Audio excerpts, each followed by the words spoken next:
Welcome back to Maniacal Musics. I'm your host and favorite lounge act, Jeremy, as always. Just came out of the forest, was doing some science and maybe a deer dance or two, but you'll never know. Wanted to come back home though, was getting kind of hungry. Wanted to go eat some chop suey, and afterwards maybe I'll eat my bitch out too. I don't know. I think if she's in the mood, I can't make that shit happen. But there's something in the way though, and it smells like teen spirit in here. Might just be the territorial pissings of my co-host. A strange aroma of lithium and psycho that tells you to stay away. He must have been in the wilderness singing his prison song and asking himself, will it bleed? He'll tell you to come as you are until he's too close to hate.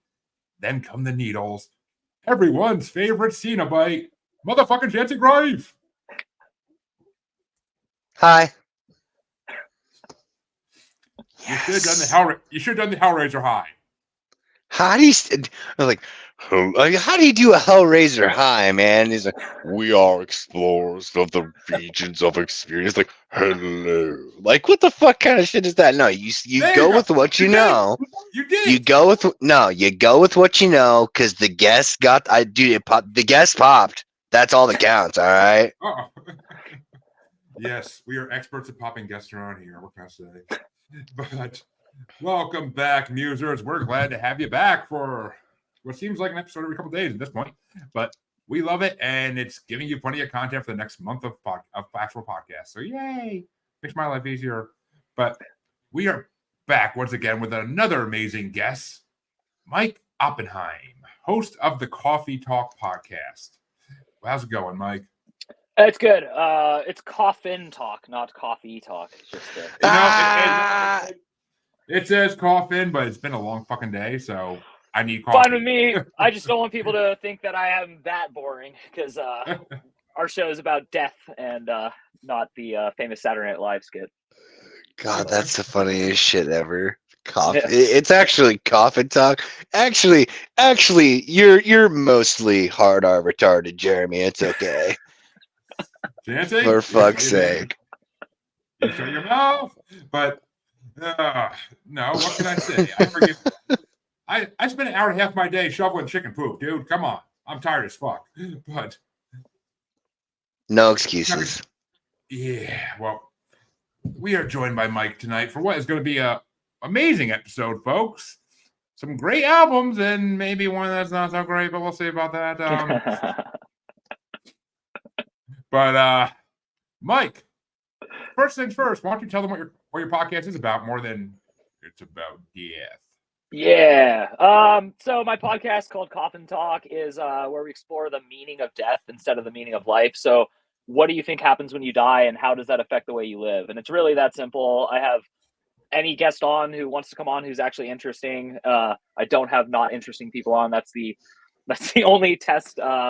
And it's been cool. We've done 160 something of them, my wife and my brother and I, and it definitely has expanded my sense of what people are really like, because when you ask those questions, it gets to a level that's a little deeper than superficial, but it's not boring or pedantic. It's an actually interesting subject, because we're all gonna die, every single one. Right. And, yeah, and in addition to that, I'm a writer, and I have a website, Mikey Op, with the podcast, the novels I've written, and essays and stuff like that. So I'm just kind of a let's all meet and hang out and have fun person.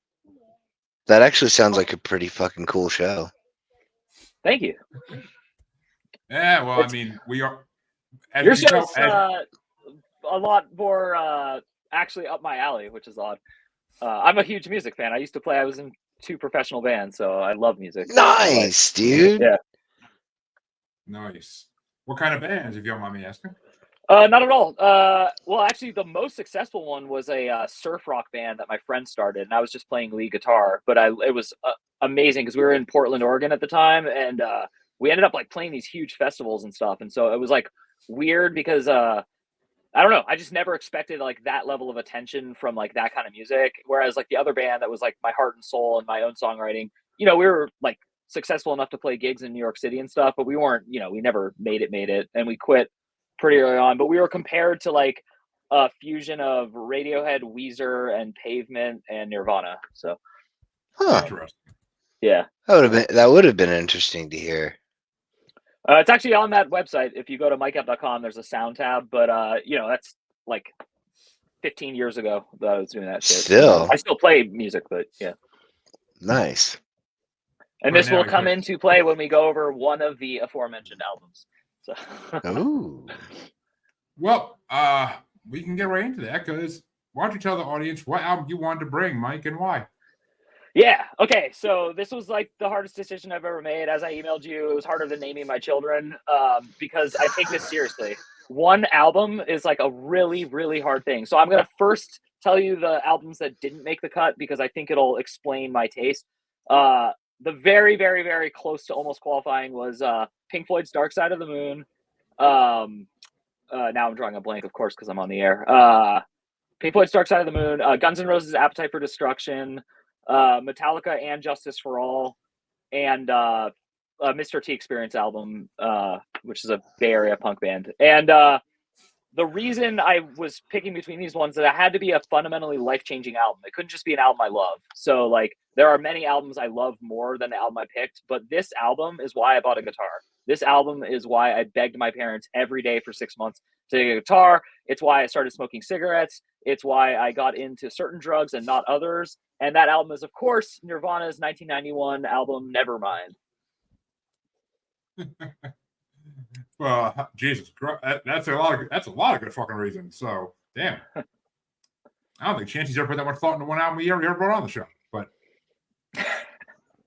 he's not entirely wrong. Like for the most part, a lot of times I'll go to my liked list and I'll hit shuffle, and if it's off of an album that I haven't brought that kind of coalesces with what the other two albums are, I'll pick it. You know. You can call it lazy, you can call it sloppy. I just call it good luck and good taste, which Jeremy doesn't have. But it's okay, we'll get there. Yeah, right. On this one, buddy. But speaking of which, I am doing a show with Michael Colby tomorrow. But oh yeah, yeah, scripted, not live. But right on. But anyway, well, Chancy, what did you think of Mike's album?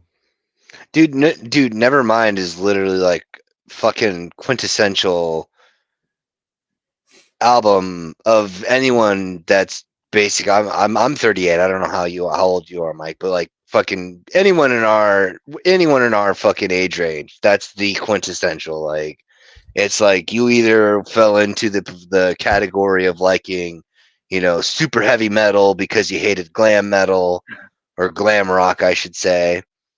Or all that other stuff, and then all of a sudden before Pantera hit, then Nirvana came along with Soundgarden and I guess Pearl Jam. I'm not a huge fan of Pearl Jam, but that's just a personal thing with Eddie Vedder. But dude, for real, like Nevermind, this is almost a non-starter with me. It's like I'll put it on and I can only think of maybe a couple of songs that I would skip, and even then it's just like fuck it, I'll just let it play through because it's good. Between Dave Grohl on the drums and then just the subject matter, because like none of the songs are like overtly difficult, but like you don't really quite realize that until you start fiddling around with a guitar. And then just literally it's such a varying degree. Like you have something like In Bloom, which is one of their huge ones. It's got that tempo to it. Then you have Something in the Way. Then you have let's see, Breed. Then you have Polly. Then you have Smells Like Teen Spirit. Then you have Drain You. Like just like nothing is ever quite connected in some capacity. Like it almost feels like they scrounged a bunch of different singles that they had and made an album out of it, and it's fucking all awesome. And rant. Yeah. I approve entirely of that entire monologue. That was awesome. Thank you. Thank you. And I'm 42, just to throw it out there, because I agree. There's like a 7-year window, like people a couple years older than me, and then a couple younger than you. Yep. Well, I mean, see, this is where I come in, and I must have fallen right outside that age range because This is where he comes in. This is where he comes in and shits the entire fucking bed, ladies and gentlemen. Now is the point for you to go and refill your drinks, have a smoke break, because he's going to talk some type of ignorant trash. I still need a support group for this bad taste shit he's got going on here. You're about to see my point, Mike. And you are 100% wrong, Mr. Greif. Because I know. I gotta bust your balls, though, man. It's not fun unless I bust your balls. Well, if you're gonna make me bust, then make me bust. But Nirvana is a band that I don't love them. I'm not obsessed with them like some people are, but I also don't hate them in any way. And to me, they're kind of middle of the road in my music scope because it's just I know their songs. I've known their songs for a long fucking time, and I mean mainly because they're in at least one movie every year. They're at least one TV show every year, like at least a few of the songs. So like they're all over the place. I never listened to this album in full. That's for damn sure. Never have. I've heard like 4 or 5 songs. Do you see this actually is proving my point. The fact that you said that they're fucking middle of the road tells us how little a taste you have, and that just proves my point. Like I don't hate them. Are you 26 or 66? 35, but 35. Wow. I was 3 years old when Kurt Cobain apparently did have a gun, and or supposedly had a gun and blew his brains out, or maybe somebody else did it. We don't know, Courtney Love. But yeah, I mean, basically, it's just I don't know. I like Nirvana, like I really do. The songs that I like. The song. There are some songs they do I don't care if I ever hear again, just because it's just no artist has every good song. Like that's just not the way it works in this world. So, I mean, there's more dog fashion disco songs that I listen to on a daily basis than Nirvana. Now, Chancy, let's hear you try to say shit about that. Chancy. Well, I mean, dog fashion disco's been around longer than Nirvana, so they had the ability to create better songs, like more better songs, I should say, than Nirvana did. So there you go. Stuff that in your face, fucker. It feels like you're just making excuses now, but not in my house. No. But I mean, it was a good album. I'm not gonna lie. It definitely wasn't the worst album I listened to for this episode, but that's for damn sure. But I mean, it's also not as re-listenable to me as another album that's on this show today. So I don't know. It just Nirvana. I mean, I never was a grunge kid. That's what it is. I never as a teen. I wasn't a grunge kid. I was a rap teen. Like I was into rap as a teen until I started getting into heavy metal in like later teenage years and got into Cradle of Filth and Iron Maiden and that type of stuff. Like, and yeah, Skid Row and Motley Crue too. I got into the hair metal. Like, but that's why he hates. Yeah. See, that's why he's all middle of the road on Nirvana, because he got into fucking hair metal and fucking that shit. No, I mean, Nirvana was like right after hair metal, so it's not like they were all. It killed it. Well, it killed it. Like that's what's exactly. Your sense of history is like so different to me. It's not wrong because there's no such thing as right or wrong with this. It's more that like our lived history is so different from yours because this is like a punch that like because okay, for every good Megadeth and Metallica and whatever album, there's a shitty Poison album. There's this horrible Cinderella album, a band named Cinderella. That in itself should tell you something. And this guy, Kurt Cobain, came along and took all the best parts of metal and brought them into a new form of music and just kicked their asses. So, but you did make a really good point, which is there's a staying power that maybe is lacking in this album. And I'm not arguing for you or against you so much as that is a different point. Like the history of what something did is not always important, you know? I mean, I think Weird Al Yankovic put it best when he said it smells like Nirvana. I like that version. I like that version better than the real version. But it's a great music video too. That's one of the funniest music videos he ever made. I mean, you have to have seen the original video that Kurt Cobain has, but right, of course. But I mean, it's just I don't know. Nirvana to me is I will if it comes on the radio, if it comes on a store, I'm not gonna be like, oh fuck, it's Nirvana. I'm just gonna be like, all right, cool, and I'll keep doing what I'm doing. I mean, I'm not gonna. The most of the music I like, I will not hear in a store, so it's not the same. I'm never gonna have a different reaction. That it's either God, not this song, or oh, okay, I'll go with that. I'm gonna go on record and say that the reason he's saying that he's all okay with it is because his wife is super into Nirvana. So let's not church it up, Jeremy. If you were not with your wife in the car, you would probably change it from the station. No, I have a few Nirvana songs in my life. I have a few Nirvana songs in my life playlist on Spotify. Thank you. I don't turn off when they come on.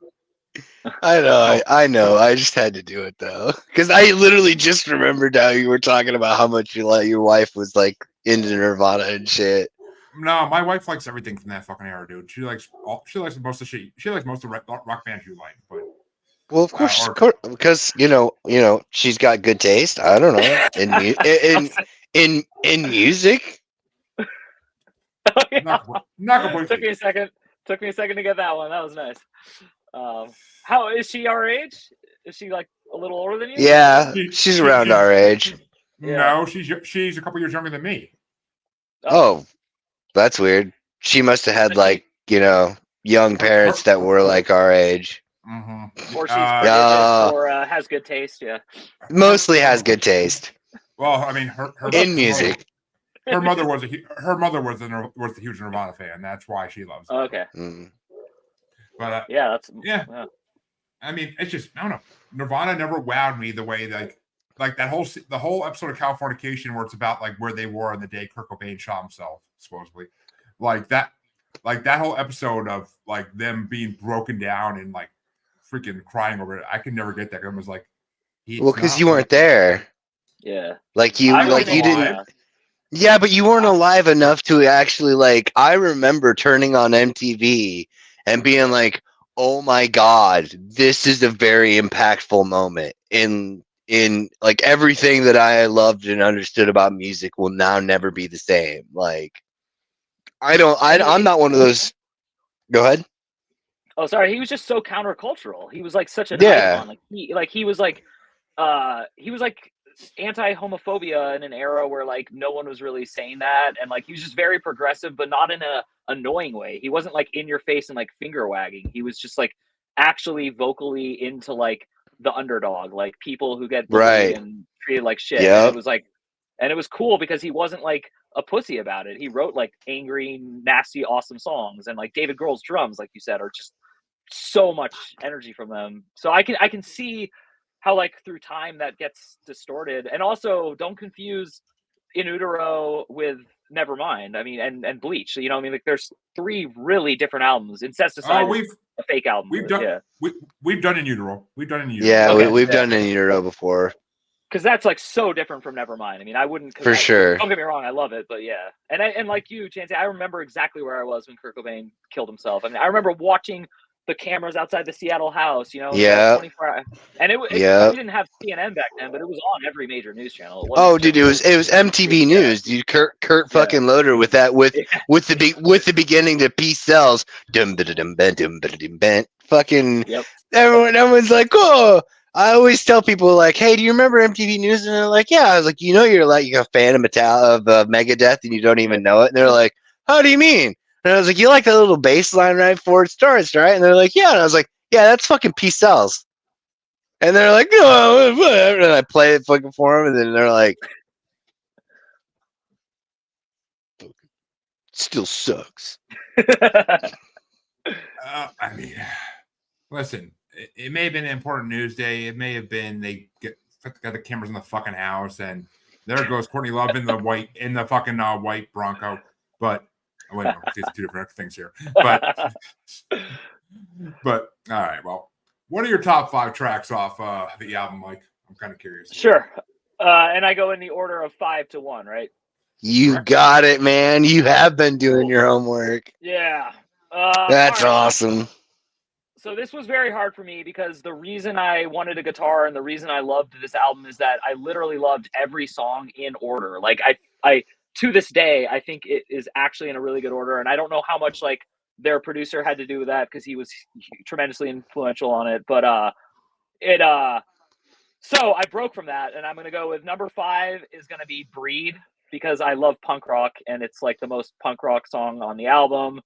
And then In Bloom, for pretty much the reasons you already stated. It's like a Beatles song hidden in a rock song. It's such a little like sing-songy, like he's the one who like, but there's like something to that like childlike rhythm. And I think there's a lot of Beatles influence in Nirvana the older I get. And then number 3 is kind of my dark horse, On a Plane. I just love that song, and I especially love David Grohl does this a lot in his career with the Foo Fighters, but where you swap out all the instruments at the end, and then it's just like the vocals, like, you know, like that ending. I just love that. It's so powerful.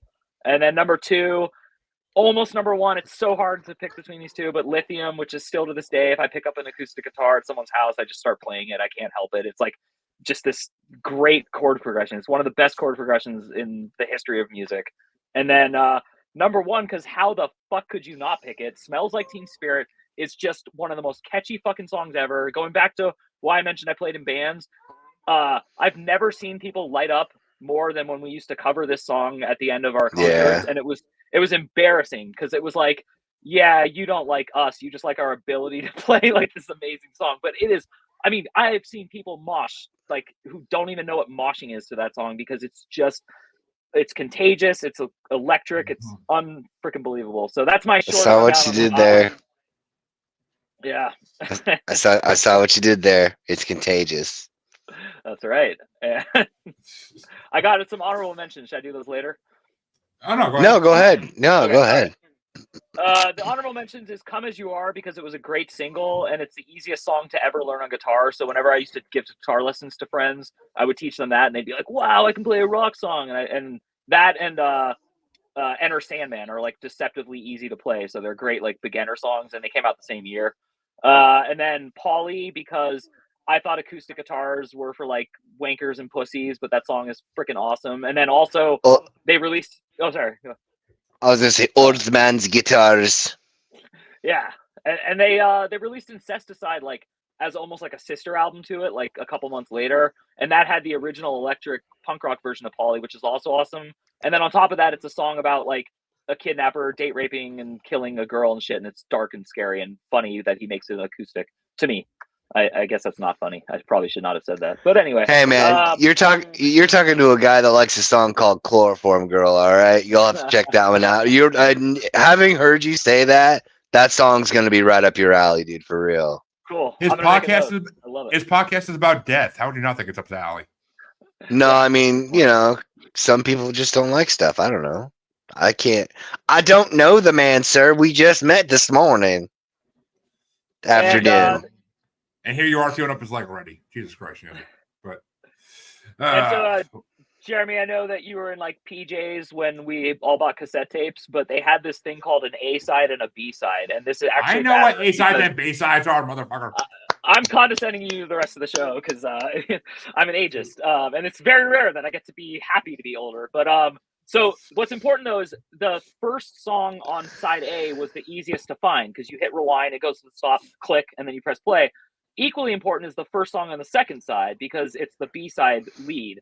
And so my other honorable mention is Territorial Pissings because I think it's the best B-side ever because you think this band can't do much more. They let all their jizz out on the first 6 tracks. Like clearly this album is going to be shitty like every album you're used to when you buy. There's like 3 to 5 good songs and then that's it. But you turn it over and this first track is just like, oh shit. And then, the album just keeps going. And then Something in the Way, honorable mention just because it's so sad, sweet, and it's kind of like foreshadowing to me of like just how unhappy he was. And I mentioned earlier, like I love drugs, but I never tried heroin because of Kurt Cobain. And I say that in like a good way. Like he actually, while alive, made it sound so fucking horrible that I was like, oh, I won't even try that at a party like ever. So yeah. The damn dare dogs dressed up as Kurt Cobain then, but it's weird how much Gen Z loves him. I don't quite get it, but I just shrug and move on with my life. But well, as my wife would tell you, she had his cloth poster in the back of her door for a reason. But Chancy, what are your top 5 there, Coffee the Bear? So I have 8 honorable mentions as well. Jesus Christ.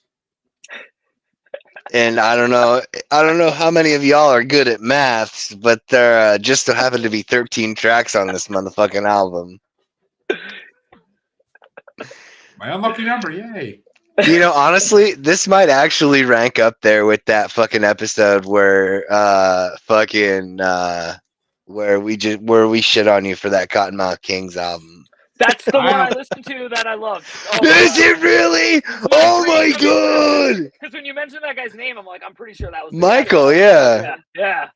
And I was like, So yes, this oh my god, these 2 episodes have to be like put together somehow for people to be able to watch. Oh, it's so great. I'm sorry. Okay, my list. I'm sorry, Jared. Don't worry, Chancy. I don't have a gun. Wink. I fucking hope not. So I'm sorry, Mike, but for number 13, I put On a Plane.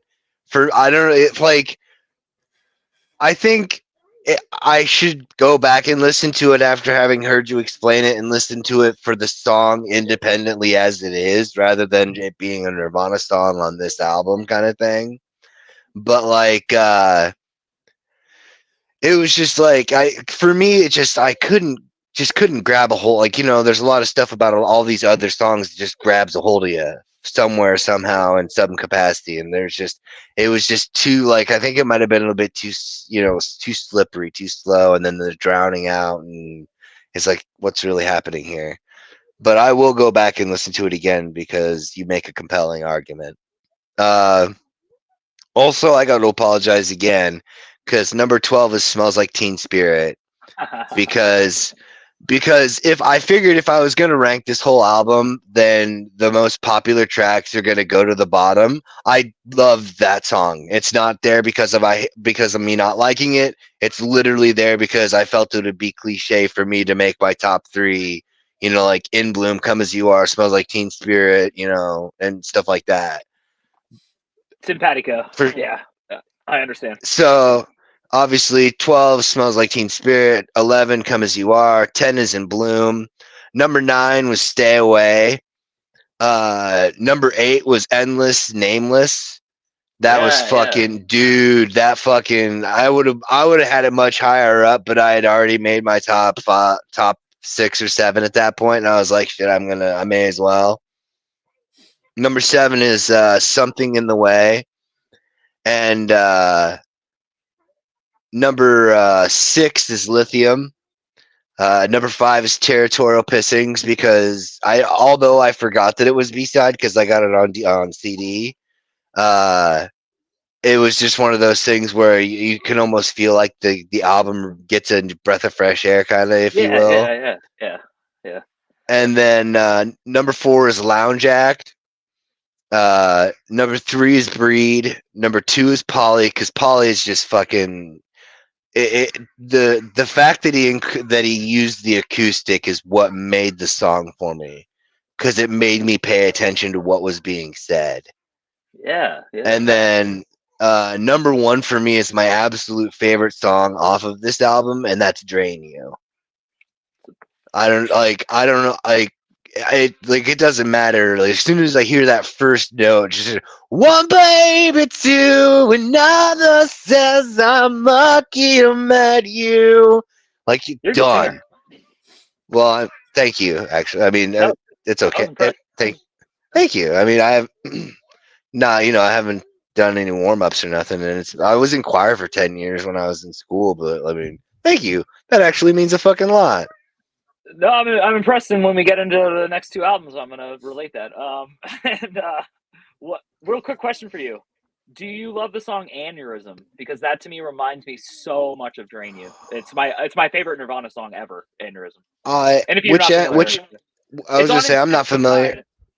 Oh no, yeah, I don't. Yeah, I didn't listen to to much of that album.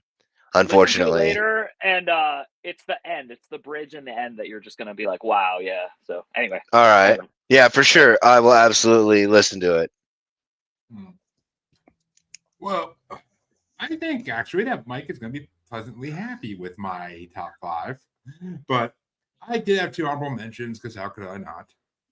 unlike some other albums in this episode. But the first honorable mention I had, and Chancy, you'll be impressed by this, was Stay Away. Because when it started playing, I heard a little riff. And I'm like, wait a minute, we were just talking about this riff on a show a couple weeks ago. And I was like, oh, that's the riff they were talking about when I had Offspring on. And that's when they said it's the same riff that every freaking rock band plays at some point. So, yep. For the chord progression, yeah. So I was like, oh, I gotta bring it up now because Chances would be like all smiley and shit. But anyone could see him smiley often. But number six, last time I mentioned was Lounge Act because I actually enjoyed that somewhat.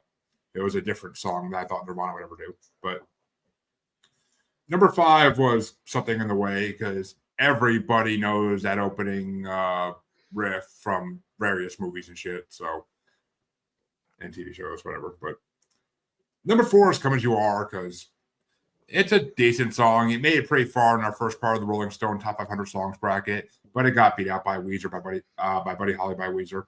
But because why not? And just to piss off the guy from Seattle. But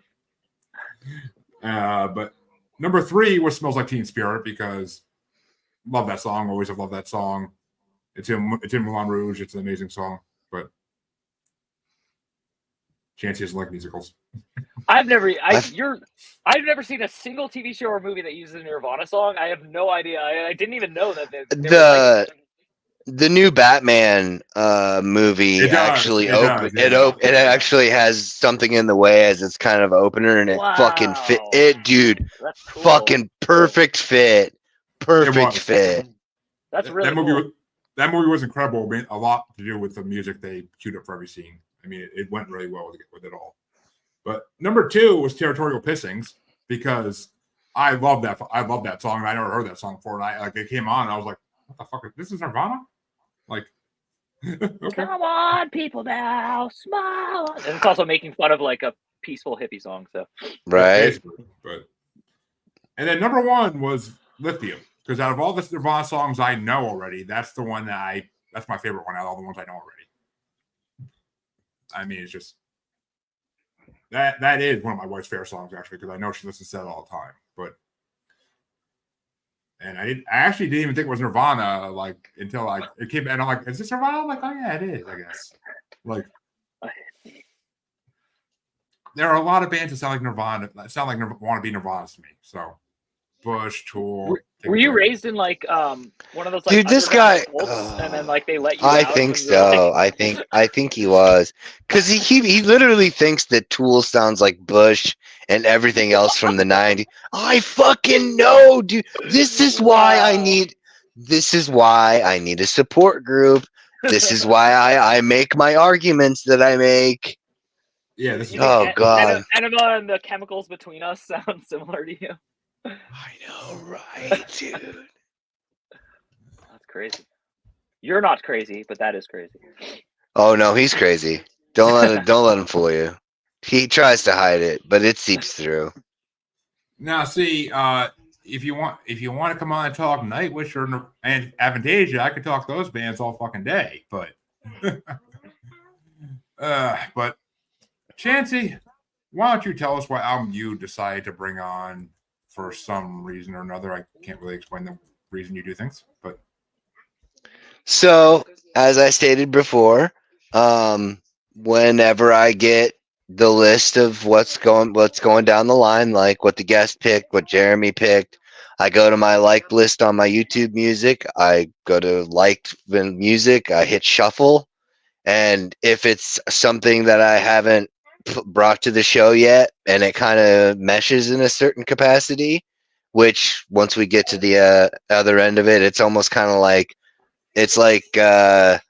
mine's the low end, yours was the middle end, and his is the high end, so to speak.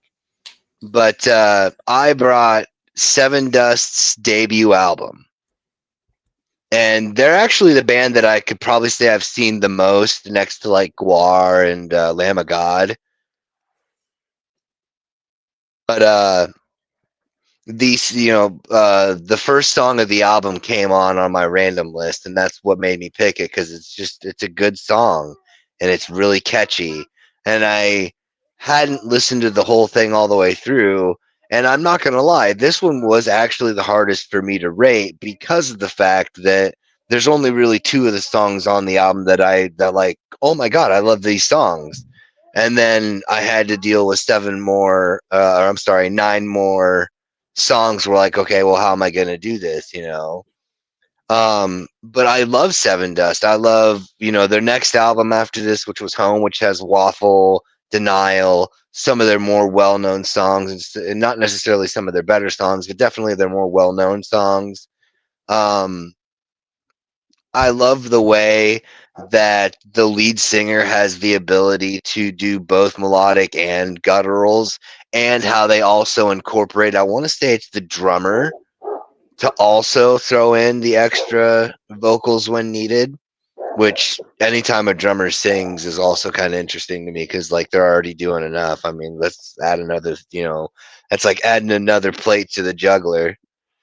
But I figured, hey, we got Nirvana, we got this other album that we have yet to discuss. This one's not too bad to go in, not so much in between, but like in amongst the fray, so to speak. Well, Mike, do you agree, or what do you think of Sevendust? All right, this is going to be hard for me to explain because I'm a complicated idiot. I love metal. I love rock. I love like almost every genre of music. One of my all-time favorite bands ever is Alice in Chains. I consider this album, to me, is like a bunch of guys went to an Alice in Chains show before Lane Stiley died and they broke up, and they said, let's make that kind of music. And then one of the members was like, yeah, except instead of like really excellent vocals, let's scream. And so I can't give this album like a high grade, even though like every part of it except the screaming is pretty effing phenomenal. I was blown away and will buy and listen to the song My Ruin. That song is very, very good. I was like really excited by that. So that's my number 5 through 1 is just play My Ruin over and over again. And then I could make a case for Black. It's an excellent opening track. For sure. I could make a case for Speak and Bitch and Terminator and Too Close to Hate. So there's like other songs that like almost did, but I would be lying. I did a fun thing, which is I listened to each album just like normally while like doing work, like my actual job, because I can listen to music. And then I also did it while running at the gym, which is like an activity I hate, but I force myself to do. And music helps me do it. And so that's when this album kind of clicked for me, is it does have like get you run energy, which again, I hate running. It's not like I'm not like an eager to run person, so I need music to like motivate me. And so I was impressed. And I do have to say that my friend who I asked, have you heard of this, who came to like Metallica with me this year, he said, oh, that album isn't that great, but they are such a fucking good band. So I'm actually going to listen to more of their albums, because for first album, yeah, I would recommend Home. That's the one after that. It's got some really good songs on it. Pretty much everything after that's also really good. And it just came out recently that I guess they're a Christian metal band. So like that's kind of neat too, I guess. I wasn't aware of that at the time. But My Ruin, I just want to throw that out there again. It was a good song. I was really impressed. So they're the ICP of rock. Okay. That's mean. I mean, not really, considering they never really hid behind, horrific nature. And then surprise, gotcha. They sang about turmoil and lights at the end of the tunnel and hope. And ICP, you have to listen to certain songs and listen in between the lyrics. Yes, but see, you're saying you have to listen to certain songs. Like on every album, they have multiple songs that talk about not only having to live through, adversity, but with there being hope. And it's like overt descriptions of hope, not like, oh, you had to listen to make sure you found it. It was hidden deep in the chowder. Fucking, it's not like that, man. That's why those two bands can't be compared in that respect for being Christian affiliated bands. Would you rather me compare them to POD? Yeah, because they're better than POD, so that's fine. Compare them to POD, but we know who's the more superior of the two bands, but that's fine. Hey, I saw POD live, and I'm pretty sure it was a better show than their show would be. Oh, I'm sorry. Sorry you had to do that. Yeah, they opened for My Insane Clown condolences. Posse.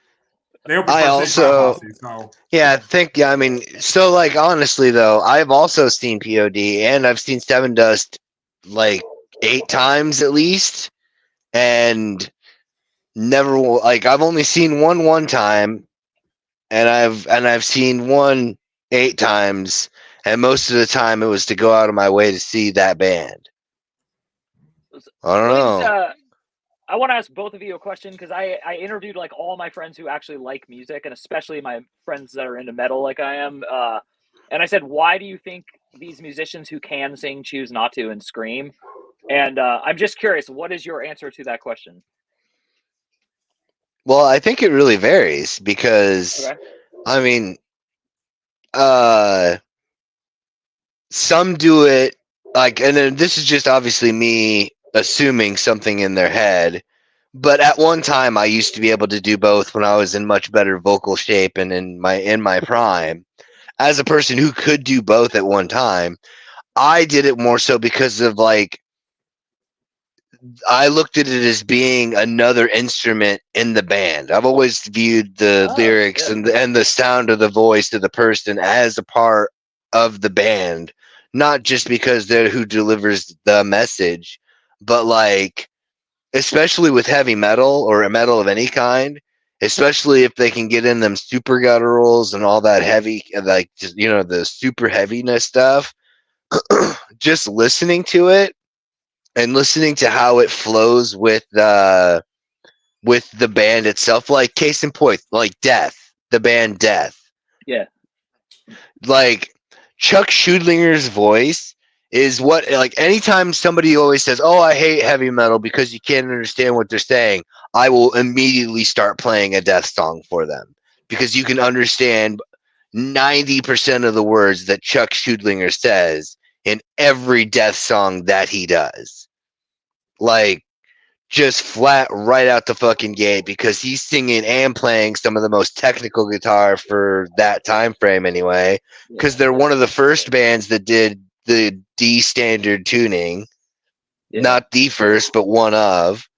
So, but anyway, in reality, I think that has something to do with it.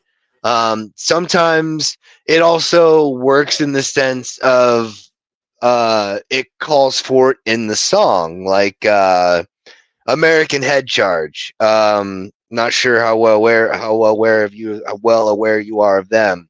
They have a song called Just So You Know. There's like a whole sequence where he's like, blaming me, it's all from the middle now, so don't make sense. And then he goes into like, and all it was something beautiful. And then it's like, it's all in the same run. So like, there's maybe a little bit of a gap, and then he starts to go melodic, and then just, it's beautiful. Just that ability of the person to transition, the calling for it in the song, and then, like I said, the whole instrumentation of the use of the voice for the song itself. That's interesting. I'm glad I asked you. That's interesting. Thank you for coming to my TED Talk. I mean, yeah, I mostly agree with what Chancy said on that one. I mean, I listen to a lot of bands that scream, and well, not a lot, but a decent amount of bands that scream, and I mean, some of it can be melodic as shit, and like it's like the emotions when they do the screams. Like I will think of Cradle of Filth as the main example in this. The different emotions when Danny Filth screams, like, will make you feel things. Like they will make you feel the way he wants you to feel in that moment.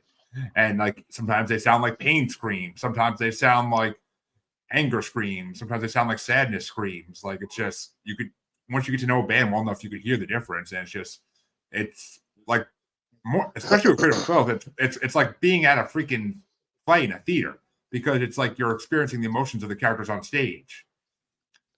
I mean, to go back, using Cradle of Filth as an example, to go back to my argument, there's a song called A Gothic Romance that there's a sequence where Danny Filth literally starts at the lowest end of his guttural capability and goes all the way up to the highest point of his shrill guttural capability in a single swoop. And it is fucking just beyond amazing. It is. That's cool. I was thinking of another song. I'm trying to think what the fuck it's called. It's called Lilith something, but it's off one of their newer albums.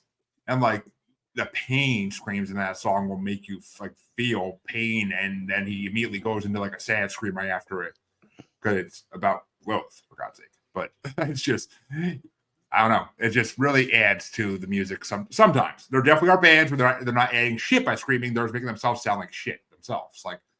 Like some band screams are like literally like they're taking a hard shit. Like it's just, but I mean the bands that do it right, they definitely do it right. That's the bottom line.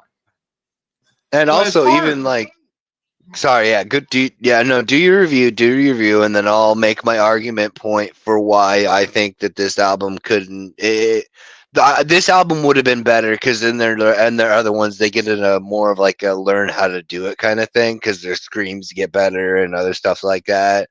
But anyway, go ahead, Jeremy. Unleash the floodgates. It's all we get it. We understand. You got a plan. You're gonna make a wall, and then you're gonna knock it down. Oh, see, I really don't have to because it's not hard to knock this album down. Sevendust freaking.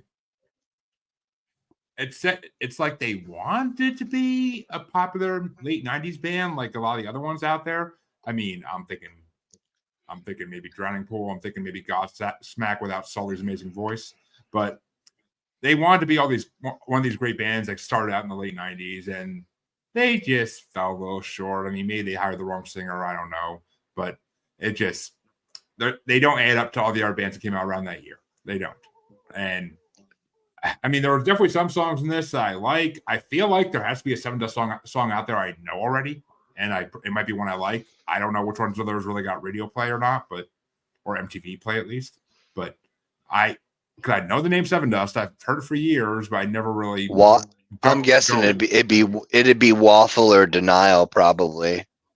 Maybe I'd have to hear the songs to actually know, but just names of ain't gonna do shit. But I mean, so this album was literally like I didn't know. I mean, I knew the name Sevendust. I'm like, all right, maybe this will be decent. Maybe this will be decent. I was very shortly not amazed that they weren't, but just, I mean, I'm not going to hate on it as much as I hate on some of the shit you brought, but it definitely wasn't anywhere near the amazingness and legendariness of the other two albums in this episode. Or Cottonmouth Kings, right? I mean, they are. At least my album is better than Cottonmouth Kings. That is fact. That was like saved me as a yeah.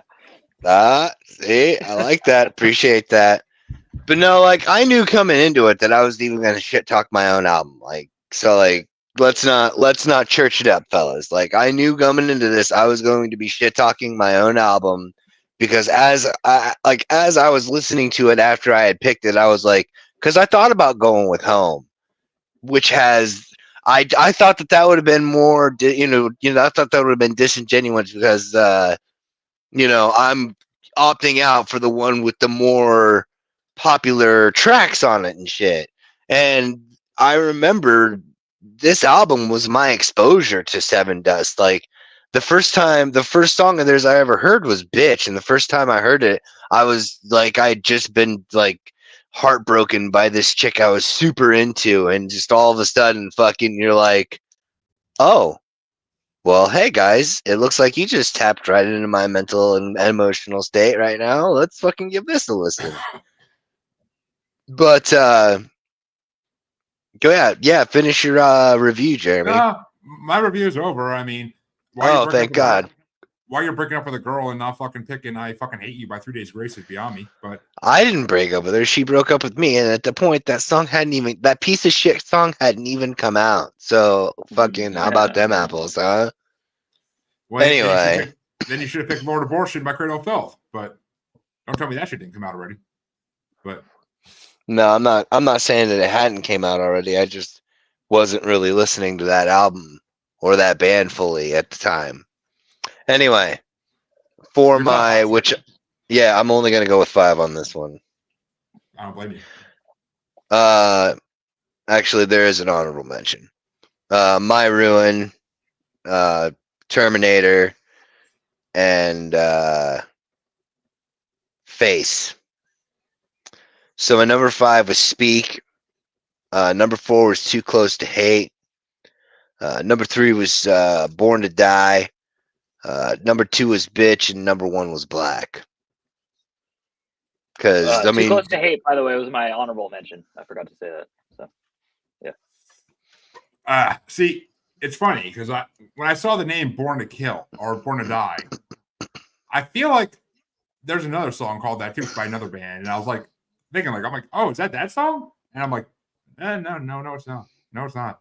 But I forget who did it. Maybe I don't know. Well, maybe I'll come across it someday for the show, but I don't remember this moment what band it was. But what were your top 5 for Sevendust there, Mike? he already said it. Yeah, I already said it. I didn't know Yeah, he was just naming I didn't know if he was just naming off songs or not. No, he was actually being serious. Yeah, no. Yeah. I'm sorry. No, I really did legitimately like Bitch and My Ruin. Like, I would say, like, those are above board, like, good songs. I would put them on any playlist and be happy to hear them. And then it was also just, I wasn't prepared for the energy the first listen. So I first, like, really dismissed this album. But like I said, I wanted to be fair and give them 2 listens. So I'm very glad I gave a second listen. And that's when songs like Speak, Black, Terminator, and Too Close to Hate popped, you know? So. Yeah, and like you can definitely tell it's like their first album as well. Yeah.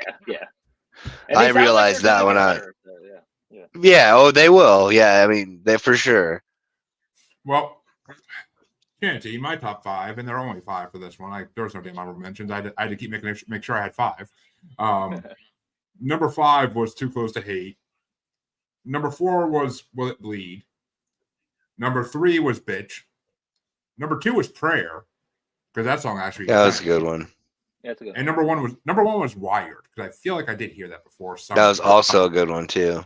Yeah, I don't know where you would have heard it from because it's kind of a fucking deep cut. A lot of shows I watched over the years have had a lot of random I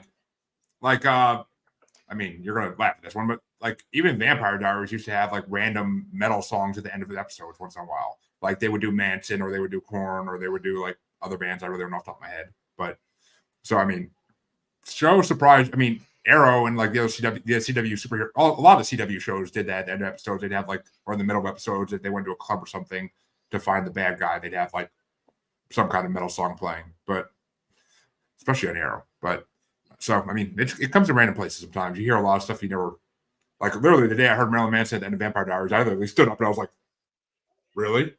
Oh my god!" And what the hell song? And it was one of his. It was a new song too. It wasn't like an old like classic. It was a newer song off one of his newer albums. But I forget which one. But they're all so good. But and actually, I'll get to him in a second. Anyway, but yeah, because that's gonna bring us to our last album of the night, folks. And you see, for me, when Mike threw out Nirvana, I was like, oh, fuck, now I really don't know what I'm going to bring to this episode, because who the fuck can go up against Nirvana? I mean, it's no easy fucking feat to bring something up against Nirvana. And I mean, I had this issue with a couple weeks ago when a guest brought Purple Rain on. I was like, shit. So I'm like, all right, if I'm gonna do this, I mean, I'm looking at like always, I look at the other bands on Spotify that they say, oh, fans of this band like this band, these bands, and I'm just like, no, and no, because it's all early '90s rock bands. I'm like, I'm good on most of these, but then I'm thinking, all right, who's a band that made a movement just like Nirvana did in a way and changed the way of metal slightly? And I was like, you know what? I haven't really brought this band on. No one has brought this band on at all yet. It's about damn time someone did. I've contemplated bringing this album before, but it needed the right album to go against. And I was like, you know what? Nevermind. This can go against Nevermind and still stand tall because it's just as legendary. So I decided to bring System of a Down's Toxicity, which I love System of a Down. The albums off this song are what got me into System of a Down to begin with. And it's my cousin, who's 6 years older than me, was into them when they were big. So he would play certain songs I'll talk about later, like in the car with me. And it got me into the band, but it took me a few more years to really get into them. And then it took me into college to really like get all the CDs and just find out like everything they did. And I still love the offshoots of this band, System of a Down as well. But I mean, System of a Down, like all the 4 CDs they did are all fucking amazing, minus the 5th CD they did. I'm not a big fan of that. But everything after the first CD, I'm a huge fan of.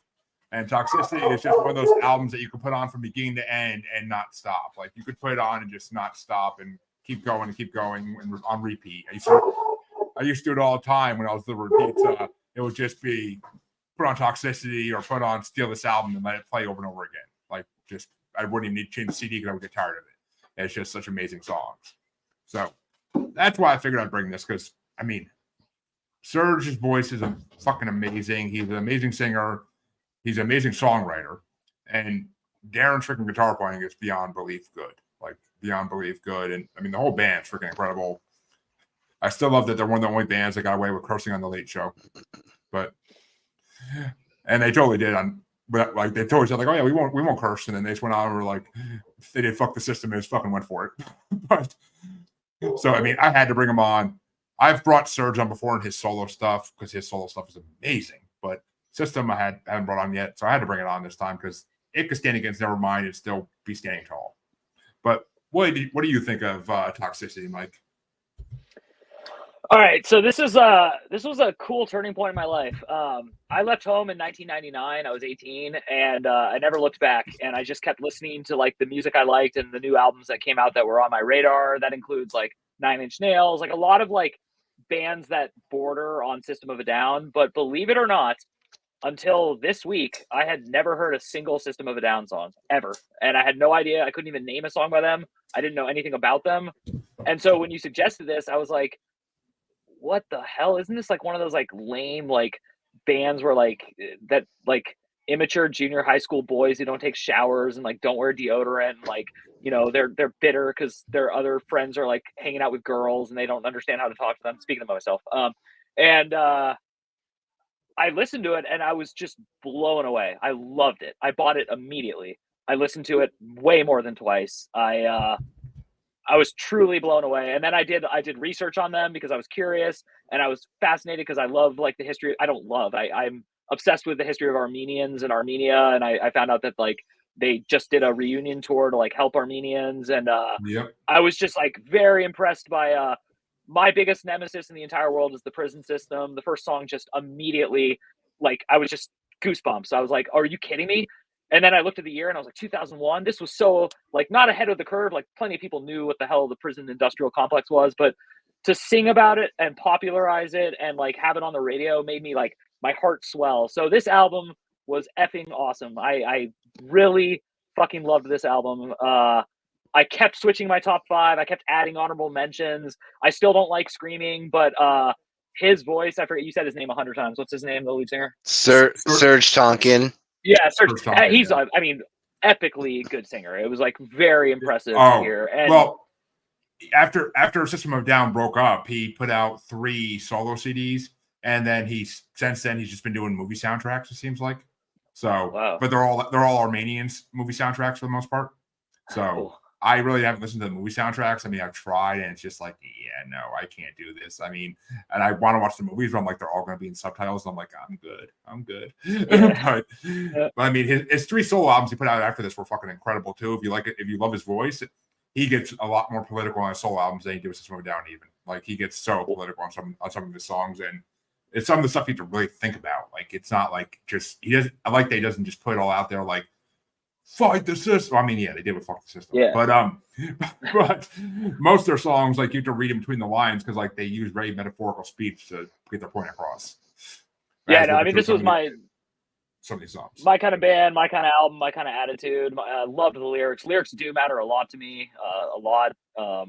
And I was just really impressed. And it made me like happy that I never shit talked like that era of music too hard, because like I just didn't think Linkin Park was that exciting. Like that whole new metal thing, which I associated these people with, and now I don't, but I did.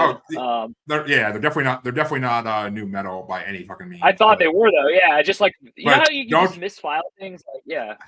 How dare you disrespect Chester Bennington and Mike Shinoda though? Like it's like Linkin Park is fucking incredible. Early Linkin Park is fucking incredible. It's just like Kurt Cobain was emo in his way and they're emo in their way, but I'm not emo that way.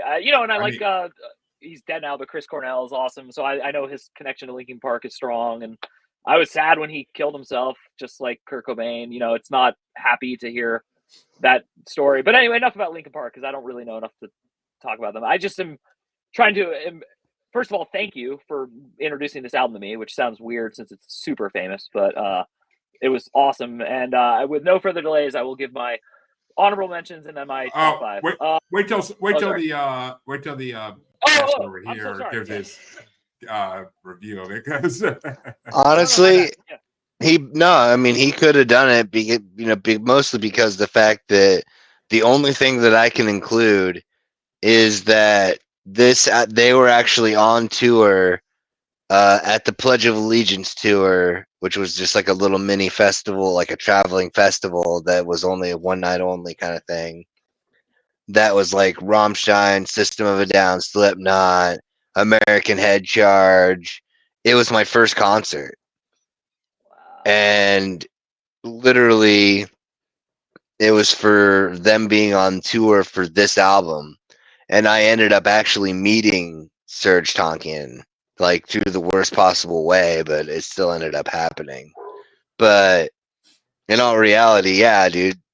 Fucking Mike fucking covered it. Like, it's a great fucking album. I've always been a fan of the album. I've always, except for their last two. I love everything but their last two albums. Dude, Hypnotize and Mesmerize to me, from where I'm sitting, those are just, we need 2 more albums to fill our contract. Fuck you. We're gonna do a double fucking two disc box album. Fucking have fun. Fuck yourselves. Give us our money. Goodbye. Well, it actually wasn't a box album because it came out 6 months apart, but. Yeah, but it's a box album because they fucking go together directly. Like, you can literally link the 2 fucking boxes together and make them one singular box, making it a box set. I mean, I love a lot of the songs in those albums I love, so I'm not. And I was even gonna say the fact that they came out 6 months apart clearly proves my point of them meeting an obligation for fucking completion of a contract. So I mean. And they're it's called Hypnotize and Mesmerize, and they fucking lock. I mean, I don't know how much more. I mean, like that's like saying Melancholy and the Infinite Sadness by the Smashing Pumpkins is, just 2 discs in an album, but it's not a 2-disc album. I mean, they do interlock. User Illusion 1 and 2, but it's very similar. But I mean, they do interlock. But that's the great thing about them. They fucking do, and the songs on them are beautiful. Like the songs on, and that's when I got into System of a Down. Is when those came out, and I saw the video for Hypnotize. When I saw the video for Hypnotize on MTV, like that's what really got me into System of a Down because that video was amazing. And as soon as like it opens with the like really soft guitar, and then as soon as it gets into the heavy part, I was just like, "What is this greatness?" And that's when I started. And that's when I realized that my cousin was listening to System of a Down like 5 years before that. I didn't even know who the fuck they were. I just knew the songs, which I'll get to in my top 5 right now, some of those, and that song in particular. And I do have 6 honorable mentions because I had to. It's System of a Down. I almost could have brought the whole CD, but just some of these songs on the CD I can skip over without really caring too much. But number 11 was Deer Dance. Number 10 was Prison Song because I've heard that song so many fucking times in my life that just at this point it's not as entertaining as it used to be when I was younger. When I was a teenager, that song I fucking loved. I smack my bitch whenever I'm in Hollywood, or however the fuck it goes. But like my brother and his friends used to die laughing when they first heard that song. But I mean, that's the great thing about this song too, is the way they throw like these humorous lines into like I think it's on Hypnotize, but like the one song is treat the feet, eat the meat, and it's like almost like put interspecies erotica into that song with the horse. But number 9 is X because I love that song because as humans we really do not need to multiply anymore. We need to kind of so I agree with that song. Number 8 is Needles, because my cousin used to say every System of a Down song is about heroin. And I mean, he also at the time, I did not know, but I found out later he was a heroin addict for a good decade. So Needles, like Waiting for the Sound of an Old Man to Die, like that song is fucking dark and deep. Like you want a song about death, that's a song about death. But yeah. Number 7 is Bounce, which also, you said you never heard System of a Down before, but I know you have kids. And do your kids not watch The Secret Life of Pets? No, my kids are like still in like Bluey and like other like they're not conscious enough. And the older one skipped that. So yeah. Okay, because I mean, Bounce is in Secret Life of Pets. That's why. Because ever since I saw that trailer, ever since I saw that trailer in that movie in theaters, I freaking like when the one scene when the freaking cat hits the radio and it turns on Bounce, I was just like dying laughing, like, yes, thank you. But I love Bounce. I brought my poker stick to show her a trick, like one of the dirtiest lines in songs back then, and it's just like I had everyone gets to play. I had heard part of Chop Suey, but I didn't know it was them, and it wasn't like but I did. It was at like a freaking like a frat party I was at once. I remember like because it was just so recognizable when I heard it. Oh, we'll get to that. Don't worry. And my last honorable mention, number 6, was Psycho, because for a 17, 18-year-old, a song like that is just headbanging glory. Yes. Psycho, cocaine, insane. Like, it's just, I love that song. And then the top 5 were mostly songs that I got into as I got older, because like I started understanding them more and like it started making more sense. Number 5 is Science, because it kind of brings up the whole religion versus science debate into it. And I mean, System of a Down is religious, and that's the funny part. They do a song called Science instead of Faith. But number 4 is Forest, because as a father now, that song holds a huge significance to me. But number 3 is Atwa, because that song I've always freaking loved. It's always been a favorite song of mine. Like when they actually like do like the really melodic singing, like those are the songs of theirs I like more than just like the heavy headbanging stuff. But that's why I don't like their first CD a lot. But number 2 had to be Chop Suey, because that was the first System of a Down song I ever fucking heard that my cousin played, and I thought it was at the time I was like in middle school, so I thought it was like the funniest fucking song in the world. But because it was the most random. I mean, it also goes with the song and Steal This Album. Wake up! Why would you put on a little makeup? Like, if I can go with that shit. Or is that Chop Suey? That's Chop Suey. Yeah. Okay, no, then it goes with the song on Steal This Album. Woke up, open the refrigerator. Pizza pie. Like, I fucking like that. That song's just as hilarious, but because it's literally a song about pizza. But am I wrong, Chancy? No, you're right. It's just fucking you fucked that thing up so bad. I haven't heard that song in a long ass time, dude. Chicken Stew. It's called Chicken Stew. Yes, it is. Yeah, I know it's called Chicken Stew. I was watching you flounder like a fish out of water and having a small fucking aneurysm at the same time, just like because I haven't heard that song in fucking forever, dude. I have all the System of a Down. It's a great song.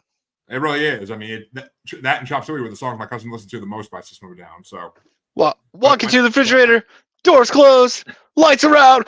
Rise up and down. I mean, come on, man. Rise up and down. Pizza pie.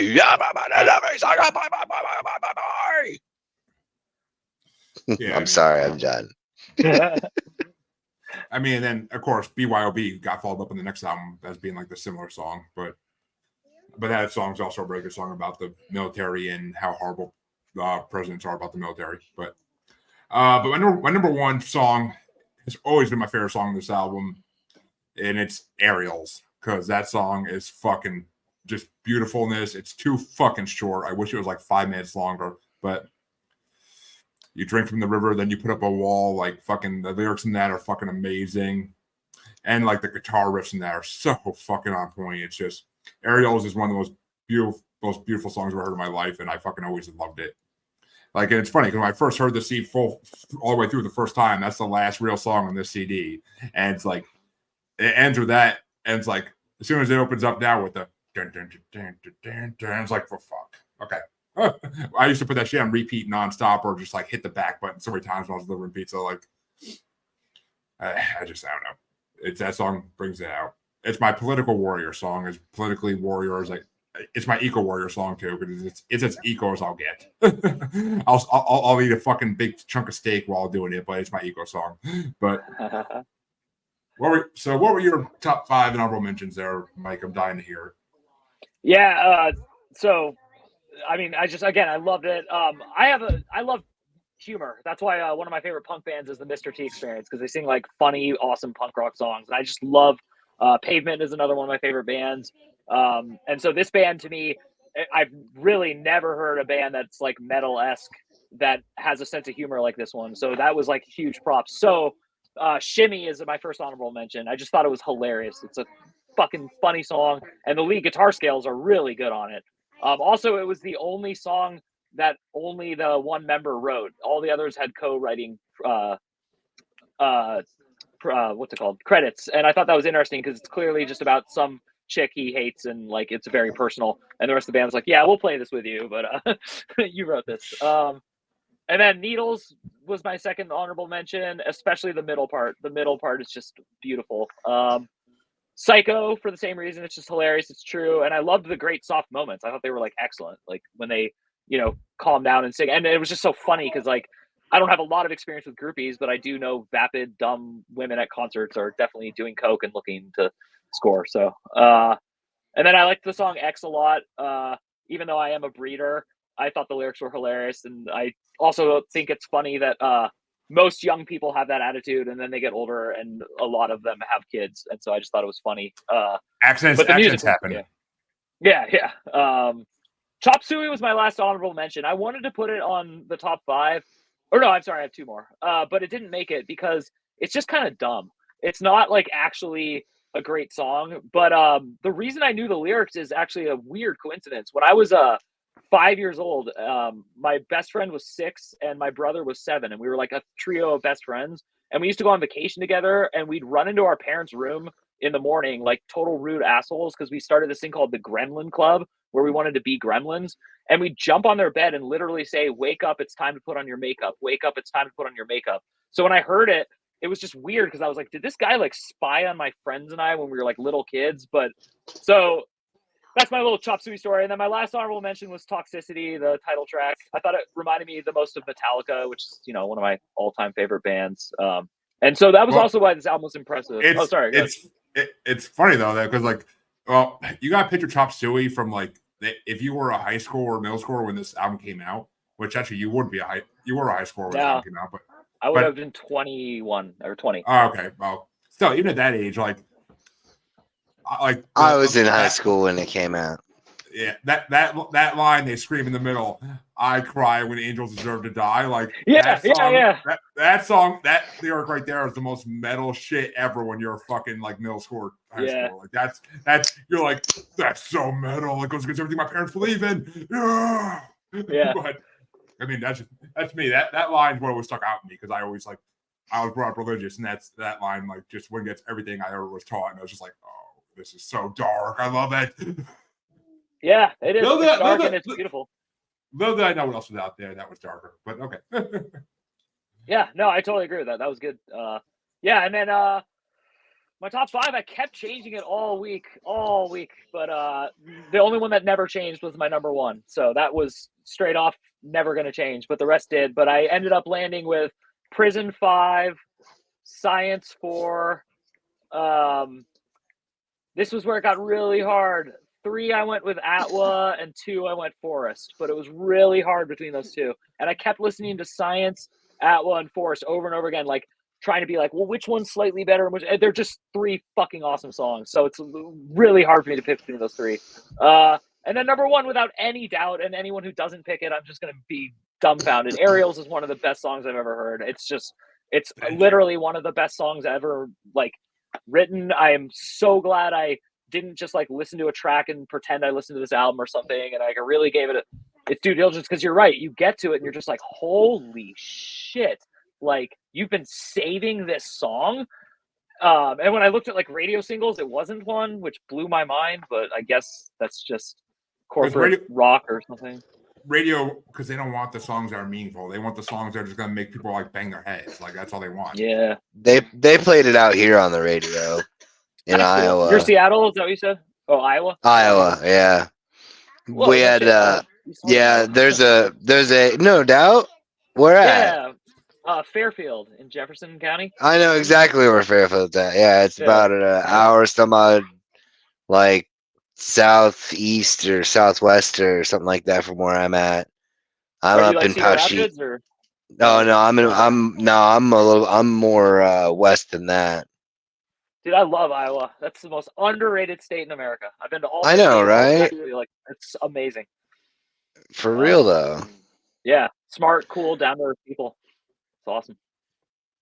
But smart. Remember that, because that's like why it's different. Yeah. No, it's crazy. Well, I knew there was something about you. Well, Chancy, it is time for your top 5. So, like, I had also ranked all of these again, but I'm not going to go through the list all the way through. Just know that I'm going to do the top 8, but Chop Suey, Toxicity, and Aerials were at the end, not because I did not like them, but because I didn't want to be, that I wanted to, like, my top 5 alone, if I was just to do a top 5, they're all like kind of deep cuts that aren't very well known by people who aren't like super into the band kind of shit. So like Ottawa is number 8 for me. X is 7 for me. Bounce is 6 for me. Needles is number 5. Number 4 is Prison Song. Number 3 is Psycho. Number 2 is Jet Pilot. Dude, fucking, like, just the way Jet Pilot comes right out the gate, just fucking, especially when you're seeing it live, like, when they go straight into that song live, you're fucking, it's like somebody slapped you upside the head. And then my number 1 for me has always been my favorite song off of this album. And Jeremy's all talking about how you have to read between the fucking lines. Dude, the number 1 for me is Deer Dance. And I'm pretty sure that pushing little children with their fully automatics, they like to push the weak around. That is so obfuscated. I don't even know how anybody without a fucking Red Ryder decoder ring could figure that shit the fuck out. Are you kidding me right now? They like pushing little children with their fully automatics. They like to push the weak around. Come on, man. How much more fuck you government do you get without being like, oh, by the way, government, go fuck yourself. Sorry, I just got yelled at by my girlfriend because I'm getting all intense about it. So someone's gonna smack you upside the head, but no, for real though, like I went off on Jeremy so hard. Casey came to your defense. You need to understand that, like that means something. That's never happened before, ever on this show. I'd like to clarify, I did not come to Jeremy's defense. I told you to shut the fuck up. I'll take it. That's fair. That's fair. You know what? Guess who's not going to argue the point? Well, actually, funny wife-girlfriend coincidence. I went to my wife because she's 2 years younger than me, so she graduated high school in 2001, and I was like, I asked it kind of like on purpose, dumb. I'm like, have you ever heard of System of a Down? And she's like, oh yeah, I love them. She's like, that was one of my first concerts I ever went to. So it blew my mind that my wife is cooler than me, and she's seen them live. So yeah, for sure. Kind of like your wife's cooler than you with Nirvana. That was what I was trying to convey. Yeah. No. Dude, us Iowa boys are fucking dry roasting you right now, dude. Well, I mean, don't you usually roast them pretty dry out there in Iowa? I mean, got to keep the corn dry. That's how we mix the money. I mean, dude, I totally am dying to get to the backwoods horror bracket on my other show because I can make fun of Iowa a lot in that. But Slipknot's from Iowa. Oh, I am well fucking aware. The first fucking album's called Iowa. Come on. But I was just saying it to make sure that you're a little humbled on your anti-Iowa. I podcast with another podcast with like 5 people from Iowa. So yeah, Wow. it's So you that's know, how like He the does. entire 6 people who live there. That's crazy. I know. Yeah, right. I'll say at this point, I probably know closer to 20 people that live there. But I trust me. That's how I met this fucking Iowan over here. But well, there you go, folks. Once again, and we've been doing this a lot lately, but we brought you 2 amazing rock albums and one that's yeah. So another showdown, and you're gonna have another one on Tuesday with more amazing rock albums. Don't you love us? We are so good to you this holiday season. You might just want to send your musers some gifts. You can find Chancy's address online. I'm sure it's probably not hard to find. So feel free to send Chancy some gifts to share out between the 2 of us. But Since are we doing our wrap ups here? Because like I have a dude, you know how I've been talking about the most uneventful scavenger hunt in the history of ever. Fucking somebody found me,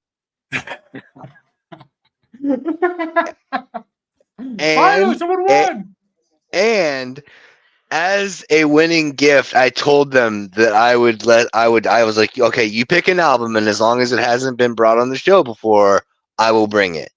So like, I'm at the mercy of the winner of the scavenger hunt, and now the scavenger hunt has restarted because now it's still a trick. You got to try and find me. But I'm pretty sure the person who won it most likely went to my profile, found the only motherfucker named Chancy, and from there just was like, oh, that must be them. No, they said they felt that was going to be too cheap because they figured that would probably be a thing. They actually like basically type my first name and then the state, and then it was just like, boop. There's a couple of us here. So yeah, well, I mean, the other question I have is, did Casey kill them immediately if it was female? Oh no. It was kosher.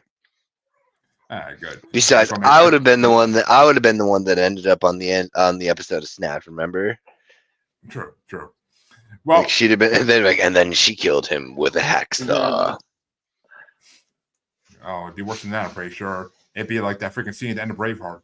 But Mike, where can they find you? Where can they find your podcast? Just sell yourself to the fullest. Everything is at Mikey Op. Yeah.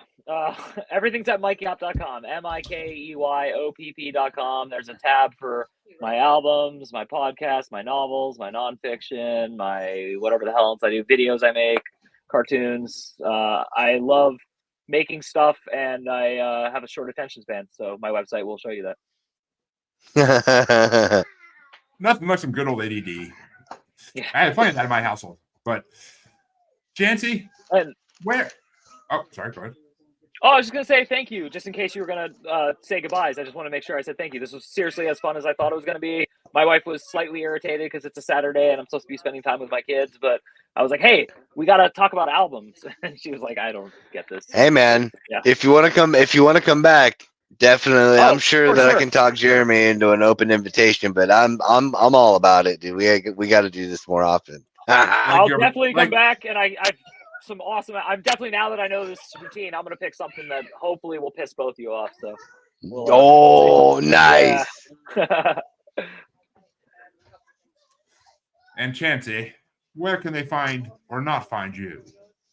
Okay, so again, scavenger hunt restarted. This is my actual first name. If you can find me on Facebook, then apparently now you get to win a small prize of choosing an album for me to bring to the show. And news. Definitely not that second part. He's definitely trying to get me on an episode of Dateline that I do not want to be on. So tasteful news. Yeah, right. On like Instagram and TikTok, it is the Red Eye Roundtable, and on X, it is Red Eye Table. And here at Maniacal Music Musings, fucking kicking all the ass and shit. Yeah, kicking so much ass. I mean, first you bring Offspring's worst album ever, then you bring this album. I mean, Jesus Christ. So okay, I fucked up and brought fucking the worst Offspring album of all time because of one of the songs that they remastered, which was done beautifully, by the way. You said so yourself. I'm sorry. Oh, wait. What about that one time you brought that entire jackass piece of shit Cottonmouth Kings album that had no redeeming qualities about it whatsoever? What? Tech Nine was on it. Oh, touche. A feature graced them by fucking the, graces of down south in Missouri and was like, okay, I guess I'll fucking save your garbage ass album. Dude, I'm a huge pothead, and even I couldn't get into the Cottonmouth Kings. There's just no redeeming value. And I'm like, I'm from Berkeley, California. Like, trust me. Yeah. I'm gonna end with that. I want to be nice. I'm gonna end with that. I'm gonna be nice. I mean, I'm a juggalo. I love Cottonmouth Kings, but some of their stuff's skippable. But they did a lot of greatness in the 20-something years they were rapping. But you could of course find. Yeah, they did. I could send you shit you'd like, but all right. Send me one track. Send me one, like the best. Ooh, I like not fucking Bump. Do not send him Bump. If you send him Bump, then that's fucking bullshit. Because that is the only good, huh? That's the only good song that they ever did. All right, Fuck you. My roommate's a Cottonmouth Kings fan as well, so he's fucking half retarded. He's half retarded anyway. Nobody cares. How dare you? Full retard. Big Don Vito, make him suck you off. But you can find both your musers on Facebook as Uncensored, Unapologetic, and Untamed UQ Podcast Collective. You can find us. You can find us on the Gram and XX Baby as that Juggalo Bastard. You can find us on TikTok as that Juggalo Bastard Podcast. And of course, you can find us on YouTube as Maniacal Music Musings, or you can find us streaming live on YouTube as Blind Knowledge Network, because all knowledge will remain blind until Chancy learns to like Cottonmouth fucking Kings. Then you're gonna be blind forever. I will go fucking Stevie Wonder in this bitch. But you can also find us streaming live on Facebook as Parapost Network, a great place for all vodcasts and podcasts, no matter if paranormal or not. And we will be back on Tuesday with another rockin' show with another great podcaster. I know we're just bringing them out the woodwork left and right this month. You gotta love us. But till next time, your musers are out. And also don't forget to check out Aneurysm by Nirvana, for fuck's sake. Listen to our guest. On with that. And remember, fuck the system.